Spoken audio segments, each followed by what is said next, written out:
but we have declared. In fact, some people have declared and caused trouble in all of their declaration. But don't worry, we will tell you what happened when they declared. Apparently, the Vice President of the Federal Republic of Nigeria, Professor Yemi Osinbajo, did declare yesterday. And after that declaration, the streets of Nigeria went agog. From Ilorin to Calabar to Niger to Minna to Lagos and Abuja. Quite a number of people took to the streets to celebrate and say, yay, has finally heeded to our call. Let's listen to Professor Yemi Osinbajo's declaration. Of course, we'll be back in the studio to talk because it's the banner headline of the Punch newspaper this morning.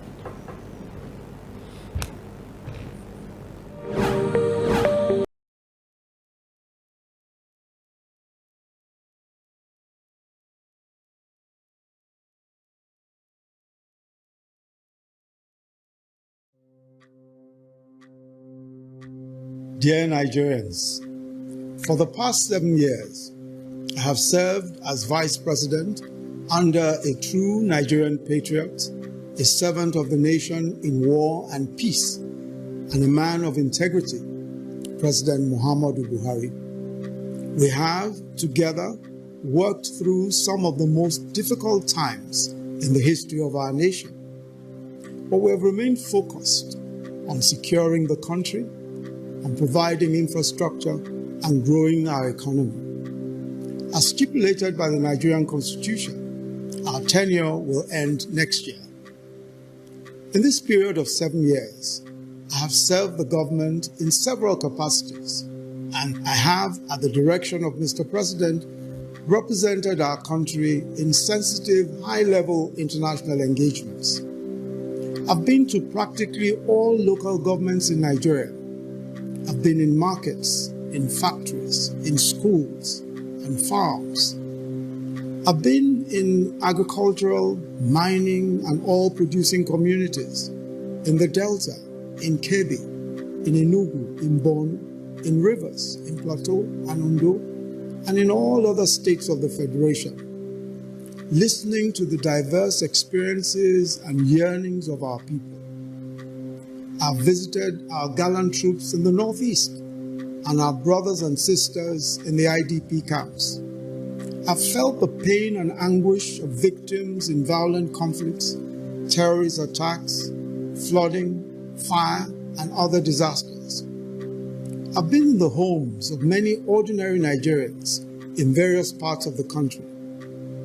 I have sat with our techpreneurs in Lagos, Edo, and Kaduna, with our Nollywood and Kannywood actors, with our musicians from Lagos, Onitsha, and Kano, and I've spoken to small and large businesses.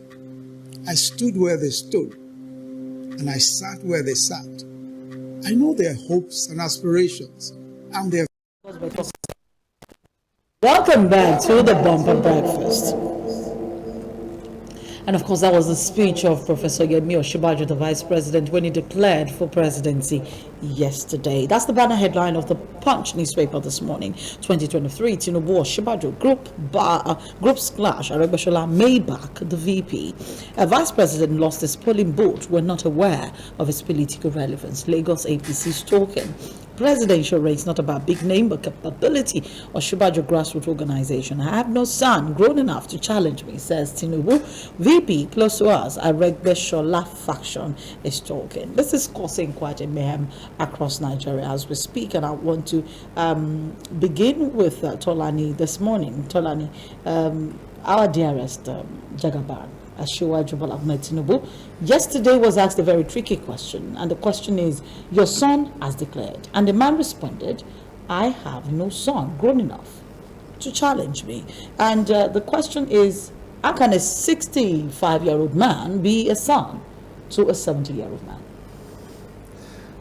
Well, I think the journalist did not put the question in proper perspective. Thank you.